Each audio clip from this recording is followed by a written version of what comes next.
Gold Xau USD experienced a modest decline due to increased risk aversion in the market, leading the US dollar to gain against safe haven assets. The Xau USD pair traded around $1,940 an ounce, showing a retreat from the 61.8% Fibonacci retracement.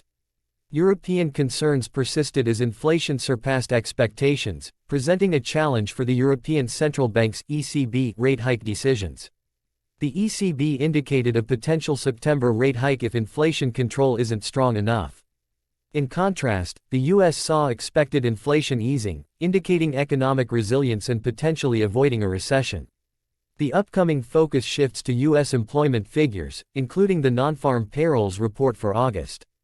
The technical analysis suggests a downside risk in the near term, with support at $1,933.30. Despite fluctuations, gold held steady at $1,942.84 per ounce, near recent highs, driven by expectations that the Federal Reserve will maintain interest rates this year.